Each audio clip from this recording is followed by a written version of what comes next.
Elon Musk ఎక్స్ని అమ్మేశాడు. అదేంటి, ఈ మధ్య కదా ట్విట్టర్ని కొన్నాడు. దాని పేరు ఎక్స్ అని కూడా మార్చాడు కదా. అంతలోనే ఎందుకు అమ్మడం అనుకుంటున్నారా? అవును, అమ్మేశాడు. కానీ ఎవరికి అమ్మాడో ఊహించలేని వాళ్ళకి అమ్మాడు. దట్ ఈజ్ మస్క్ అనిపించుకున్నాడు. అమ్మటం అయితే నిజమే, కానీ బయటి వ్యక్తులకు కాదు. మస్క్ నేతృత్వంలో ఏఐ స్టార్టప్ సంస్థ ఎక్స్ఏఐకి విక్రయించారు. దీన్ని మస్క్ ఎక్స్లో పోస్ట్ చేశారు. $33 బిలియన్ ఎక్స్ను అమ్మివేసినట్లు మస్క్ ప్రకటించాడు.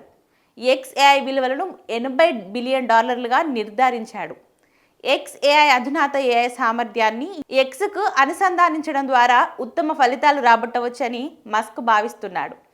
అమెరికా అధ్యక్షుడు డొనాల్డ్ ట్రంప్ సలహాదారుడుగా వ్యవహరిస్తున్న మస్క్ టెస్లా, స్పేస్ ఎక్స్ సీఈఓగాను కీలక బాధ్యతలు నిర్వహిస్తున్నాడు. 2022లో ట్విట్టర్ను మస్క్ $44 బిలియన్ కొనుగోలు చేశాడు. దాని పేరు ఎక్స్గా మార్చేశాడు.